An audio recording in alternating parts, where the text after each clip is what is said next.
തന്നോടിന്ന് മൂകഭാഷയിൽ ചോദ്യങ്ങൾ ചോദിക്കണമെന്നും മറ്റും പറഞ്ഞ് പുഷ്പദത്തൻ കെണിയൊരുക്കുകയായിരുന്നുവെന്ന് വിദ്യോത്തമയ്ക്ക് അപ്പോഴാണ് മനസ്സിലായത്. ഇയാളിനി ഇവിടെ നിന്നാൽ അത് തനിക്ക് അപകടമാകും. ജ്ഞാനമുള്ള ആളിനെയെ വിവാഹം കഴിക്കൂ എന്ന തൻ്റെ ശാഠ്യത്തിന് മന്ത്രിമാരും മറ്റും കണ്ടെത്തിയ ശിക്ഷ അല്പം കടുത്തതായിപ്പോയി. തൻ്റെ ഭാഗ്യം കൊണ്ട് മാത്രം രക്ഷപ്പെട്ടിരിക്കുന്നു. ശരി, എത്രയും വേഗം ഈ രാജ്യത്തു നിന്നും പൊയ്ക്കൊള്ളണം. കാശിയിൽ എവിടെയെങ്കിലും നിന്നെ കണ്ടാൽ മരണമായിരിക്കും ശിക്ഷ. രാജവഞ്ചനയ്ക്ക് നിനക്ക് തരേണ്ടിയിരുന്ന ശിക്ഷ കൂടി ഞാൻ അവർക്ക് കൊടുത്തുകൊള്ളാം. നിനക്ക് പോകാം. കാളിദാസൻ മനസാലെ പുഞ്ചിരിച്ചു.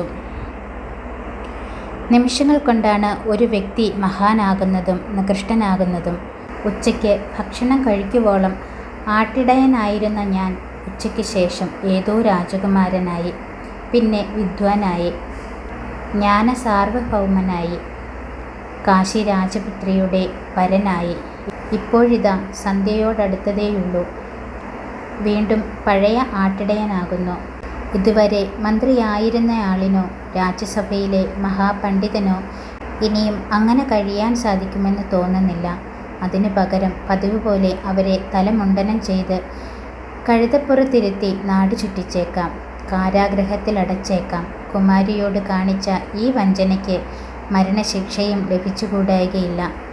ഹാവൂ, ദിവസം തോറും എന്തെല്ലാം സംഭവങ്ങൾക്കാണ് സൂര്യൻ സാക്ഷിയാകുന്നത്. സന്ധ്യ മയങ്ങി തുടങ്ങിയതുകൊണ്ട് ഈ രാജകീയ വേഷങ്ങൾ ആരും കാണില്ല. ഇനി കണ്ടാലും ഏതോ രാജപുരുഷനെന്ന് കണക്കാക്കി ആദരവ് നൽകാനേ ആളുകൾ തയ്യാറാകൂ. കൊട്ടാരത്തിൽ നടന്ന സംഭവമൊന്നും പരസ്യമായിട്ടില്ല. കാളിദാസൻ ചമ്പയിലെ കാളീക്ഷേത്രത്തിലേക്കുള്ള വഴി തേടി നടന്നു. ഇനി വീണ്ടും ആ ഗൂഢാലോചനക്കാരുടെ കയ്യിൽ പെടരുത് എന്ന ഉദ്ദേശത്തോടെ കാളിദാസൻ വളരെ സൂക്ഷിച്ചാണ് ചമ്പയിലേക്ക് മടങ്ങിയത്. രാത്രിയുടെ അന്ത്യയാമങ്ങളിൽ എപ്പോഴോ കാളിദാസൻ ക്ഷേത്ര പരിസരത്ത് എത്തിച്ചേർന്നു. ശാലീഭദ്രനും ശിവസോമനും കാളിദാസൻ്റെ അകാല വിയോഗം സംഭവിച്ചു എന്ന് കരുതി കണ്ണീരൊഴുകുകയായിരുന്നു. പ്രഭാതത്തിൽ കൂടുതൽ ആളുകളെ കൂട്ടി വനപ്രദേശമാകെ കാളിദാസന് വേണ്ടി തിരച്ചിൽ നടത്താൻ അവർ തയ്യാറെടുക്കുകയായിരുന്നു. കാളിദാസനെ കണ്ട അവരെല്ലാം ആശ്ചര്യവും സന്തോഷവും പ്രകടിപ്പിച്ചുകൊണ്ട് ചാടി എഴുന്നേറ്റു. രാജകീയ വസ്ത്രങ്ങൾ കാണിച്ച് കാളിദാസൻ നടന്നതെല്ലാം വിശദീകരിച്ചു. അധികാരത്തിൻ്റെയും സമ്പത്തിൻ്റെയും നൂലാമാലകളിൽ പെടാതെ സാധാരണ ജീവിതത്തിലേക്ക് മടങ്ങി വരാനായതിൽ കാളിദാസൻ സന്തോഷിച്ചു.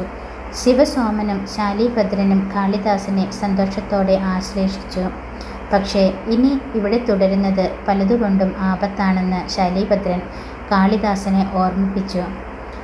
അധികാരസ്ഥാനത്തിരിക്കുന്നവരുടെ ശത്രുതയോ അമിതമായ മിത്രതയോ ജ്ഞാനാർജനത്തിന് തടസ്സമായി ഭവിക്കും.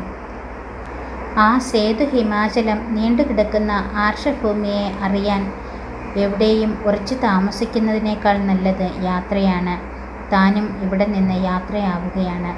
അങ്ങ് പറയുന്നത് പോലെയാകട്ടെ. ഇവിടെ സ്വാമി ശിവസോമനും കുടുംബത്തിനും ചെറിയ സഹായങ്ങൾ ചെയ്യാൻ സാധിച്ചിരിക്കുന്നു. ഇനി അവരെ ആരാണ് സഹായിക്കാനുണ്ടാകുക എന്നേ എനിക്ക് ആശങ്കയുള്ളൂ. അത് സാരമില്ല. കാലം ഓരോന്നിനും ഓരോ സമയം നിശ്ചയിച്ചിട്ടുണ്ട്. ഓരോരുത്തർക്കും ഓരോ നിയോഗവും.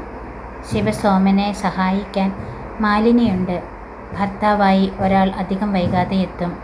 ശിവസോമൻ അതിനുള്ള തയ്യാറെടുപ്പുകൾ നടത്തിക്കഴിഞ്ഞിട്ടുണ്ട്. കാളിദാസന് സന്തോഷമായി. തനിക്ക് സ്ഥിരമായി ഇവിടെ താമസിക്കണമെന്നതിനേക്കാൾ യാത്രയായിരുന്നു താൽപ്പര്യം. നാടുകളും നഗരങ്ങളും കണ്ടറിയാൻ, ജനങ്ങളെയും സംസ്കാരത്തെയും പരിചയപ്പെടാൻ യാത്രകൾ അനിവാര്യമാണ്. ഗുരു, അങ്ങയുടെ കൂടെ ഞാനും യാത്രയാകാൻ ആഗ്രഹിക്കുന്നു. അതേ കാളിദാസ, നീ ഇവിടെ കഴിയേണ്ടവനല്ല, ലോകം കാണേണ്ടവനാണ്, ജ്ഞാനം ആർജിക്കേണ്ടവനാണ്. പക്ഷേ ചമ്പയിലെ ഈ കാളീദേവിയെ മറക്കണ്ട. ദേവ്യോപാസന കൈവിടേണ്ട. നിന്റെ ജ്ഞാനത്തിൻ്റെ സ്രോതസ്സായി എന്നും നിനക്ക് മഹാകാളീശ്വരി വെളിച്ചം പകർന്നു തരും. കാളീക്ഷേത്രത്തിൻ്റെ നടയിലേക്ക് നടന്നുകൊണ്ട് ശാലീഭദ്രൻ പറഞ്ഞു. അവർ പ്രഭാതത്തിൽ തന്നെ യാത്രയ്ക്കായി തയ്യാറായി. യാത്രയാകവേ ശിവസോമൻ കാളിദാസനെ ശിരസിൽ കൈവച്ച് അനുഗ്രഹിച്ചു. നിന്റെ ഹൃദയ നൈർമല്യം എനിക്ക് വ്യക്തമായി അറിയാം. നീ ഈ ക്ഷേത്രത്തെയും ഈ ഗ്രാമത്തെയും ഞങ്ങളെയും എത്രത്തോളം സ്നേഹിക്കുന്നു എന്നുമറിയാം. നിന്നെ കാളീദേവി അനുഗ്രഹിക്കും. നിന്റെ നാവിൽ വാണീദേവിയായി മഹാമായ നൃത്തം ചെയ്യും. നീ വരപ്രസാദം ലഭിച്ചവനാണ്.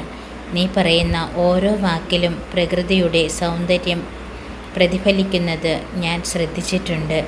നീ കാലത്തിൻ്റെ കുത്തൊഴുക്കിൽപ്പെട്ട ഒരു മണൽത്തരി മാത്രമല്ല മകനെ.